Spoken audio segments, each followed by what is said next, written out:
श्री गणेशाय नमः. अवधूत चिंतन. श्री गुरुदेव दत्त. श्री स्वामी समर्थ. जय जय स्वामी समर्थ. देव म्हणतात, बाळा, नियती जेव्हा तुमच्या हातातून काही हेरावून घेते तेव्हा घाबरू नका. कारण हेरावून ती वस्तू घेतल्या जाते ज्यापेक्षा तुम्हाला दुप्पट चांगली वस्तू जास्त मौल्यवान देण्याकरता तुमचा हात रिकामा करत असते. त्यामुळे विश्वास करा, नियती तुमच्यासोबत कोणताही खेळ करणार नाही.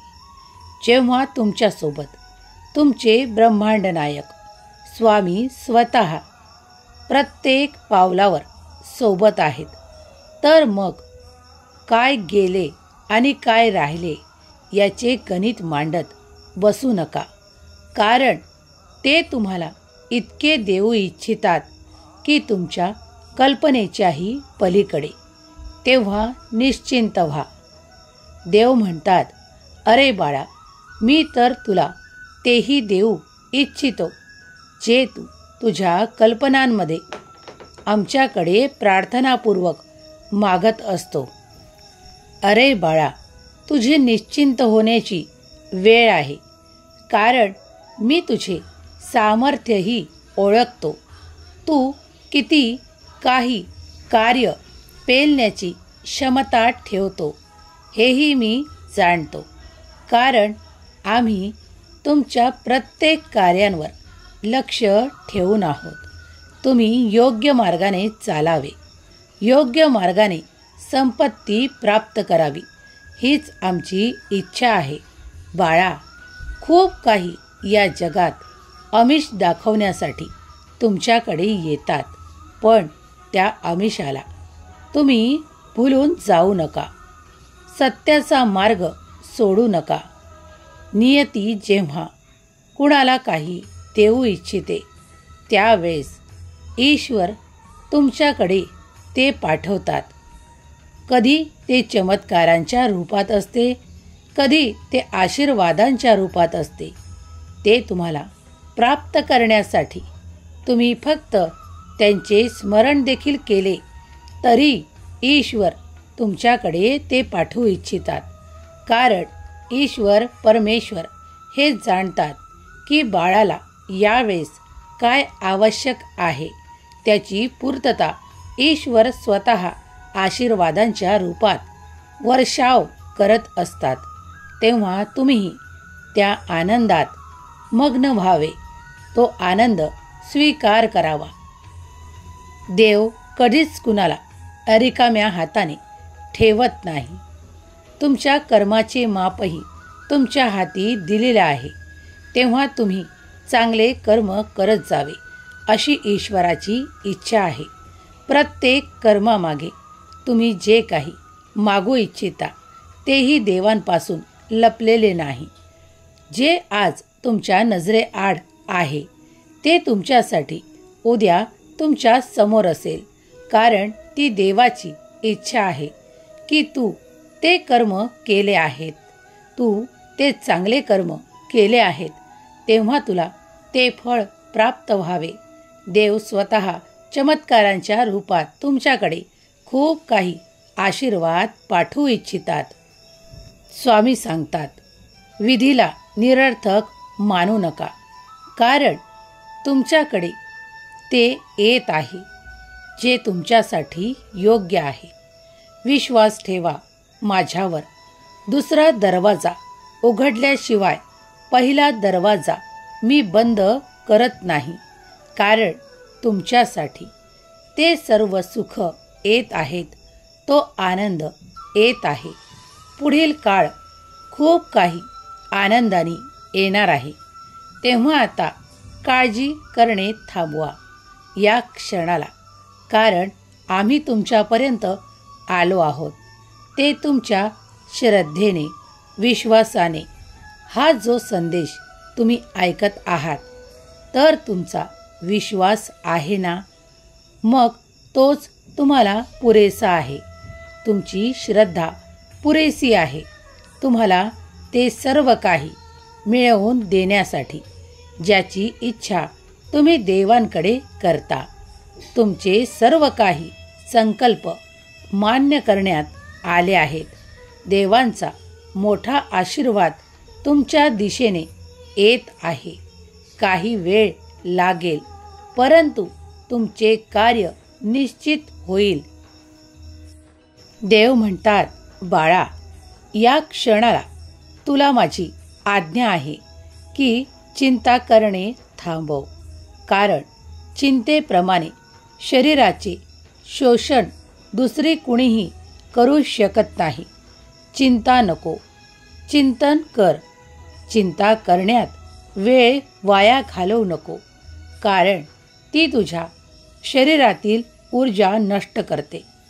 त्याचप्रमाणे चिंतन हे तुझ्यासाठी, नामस्मरण हे तुझ्यासाठी सर्वोत्कृष्ट आहे. ते तुझे आत्मबल वाढवते, तुझी आत्मिक शक्ती वाढवते, तुला योग्य मार्गदर्शन करते. त्याप्रमाणे जर तू आमच्या आज्ञाप्रमाणे नामस्मरण करशील तर तुला कोणतीही अडचण जाणवणार नाही. बाळा, कोणतीही चिंता तुला उरणार नाही. त्यामुळे जर तुम्हाला योग्य मार्गावर चालायचे आहे, तुम्ही आम्हाला गुरुमाऊली म्हणताना, मग आम्ही जो योग्य मार्ग दाखवत आहोत तेच करा. नामस्मरणात मन लावा, चिंतन करा, चिंता करणे सोडा. मनाला शांतता प्राप्त व्हावी यासाठी काही वेळ शांततेत मौन धरा. काही वेळ जर तुम्हाला कुणाचे काही म्हणणे पटले नसेल तर त्यावेळेस थोडी शांतता पाळा. कितीतरी कलह यामुळे आटोपले जातील. बाळा, आम्ही जाणतो दैनंदिन जीवनात तुमच्यासाठी खूप काही अडचणी सामना तुम्ही करता, परंतु त्या अडचणींचा सामना करण्यासाठी तुम्हाला आत्मबल आम्ही प्रदान करतो. त्याच्यावर मार्ग आम्ही दाखवतो, कारण तुम्ही त्याचे समाधान आमच्याकडे मागू इच्छिता. त्यामुळे आम्हीही ते तुम्हाला प्रदान करतो. देव म्हणतात, मी तुला नेहमीच असे मार्गदर्शन करू इच्छितो ज्यामुळे तू जीवनात कधी फसवणूक करशील नाही आणि स्वतःची होऊ देशील नाही. याचे बळ मी तुला प्रदान करतो. बाळा, सावध राहा, कारण तुरटी आणि खडीसाखर जेव्हा एकसारखी दिसते, फक्त दिसण्यावर विश्वास ठेवू नका. कुणाच्या वर दिसण्याने कुणाचा रागही करू नका आणि कुणाला इतके डोक्यावरही घेऊ नका. कारण जेव्हा तुम्ही त्या साखरेची किंवा तुरटीची चव पाहायला जाल तेव्हा तुम्हाला कळून येईल की तुरटी ती तुरटी आणि साखर ती साखर. होय बाळा, जीवनातही कितीतरी प्रसंगांमुळे तुम्हाला याचे प्रत्यय आले असतील. जो कोणी वर गोड बोलणे दाखवतो, पण त्याच्या मनातले तुम्ही जाणू शकत नाही. त्याचप्रमाणे देव म्हणतात, तुमच्या अवतीभोवती असलेले कुणी जर तुमच्यावर खरोखर प्रेम करत असतील तर त्यांना अपमानाने झिडकारून दूर करू नका. कारण ईश्वराची मर्जी आहे की ते तुम्हाला प्राप्त आहेत. त्यांच्यावर भरभरून प्रेम करा, कारण ती नाती ईश्वराने स्वतः तुम्हाला दिली आहेत. बाळा, प्रत्येक गोष्टीचे एक कारण असते. ते कारण वेळ येते तेव्हाच कळते. देव म्हणतात, नेहमी सुखाचा शोध घेत बसल्यापेक्षा जे छोटे छोटे आनंद तुम्हाला ईश्वराकडून प्राप्त होतात त्यात आनंद माना. त्यात तुमचे जीवन तुम्हाला सुखी दिसेल.